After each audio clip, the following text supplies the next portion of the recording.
ناظرین، میں ہوں ریاض گیلانی اور آپ دیکھ رہے ہیں میرا چینل INB انفارمیشن نیوز۔ آج جس موضوع پہ میں بات کرنا چاہ رہا ہوں وہ ہے 5th جنریشن وار کیا ہے۔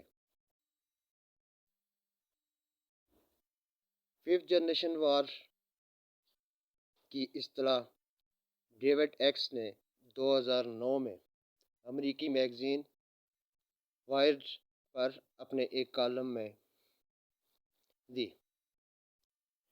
سادہ الفاظ میں اس کی تعریف کچھ یوں ہے کہ اس میں پوری قوم شریک ہوتی ہے۔ اس میں ایک دوسرے کے سامنے لڑنے کی نوبت نہیں آتی۔ اس میں دشمن اپنے ہارڈ پاور کے بجائے سافٹ پاور کا استعمال کرتا ہے۔ 5th جنریشن وار کے بنیادی ہتھیار جہاز، ٹینک، میزائل نہیں بلکہ سفارتکاری، پراکسیز، ٹی وی، ریڈیو، اخبار، سوشل میڈیا، فلم اور معیشت ہے۔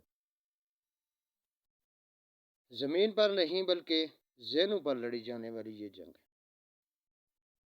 انسانوں کو نہیں بلکہ انسانی ذہنوں کو نشانہ بنایا جاتا ہے۔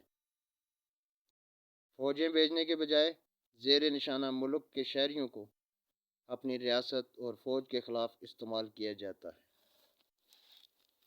یہ ایک ایسی جنگ ہے جسے لڑا نہیں لڑایا جاتا ہے۔